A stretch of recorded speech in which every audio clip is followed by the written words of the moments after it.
Hello, welcome to Bestifier Tech. In this video, we are gonna see how you can change your display resolution on your Windows PC. First, right click on your empty area of your desktop screen. Click Display Settings. Click Display Resolution. Here you can choose any display resolution you want. I'm gonna choose 1280 by 720p.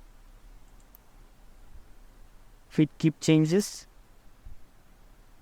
And if you want to go back to your original resolution, click again on Display Resolution.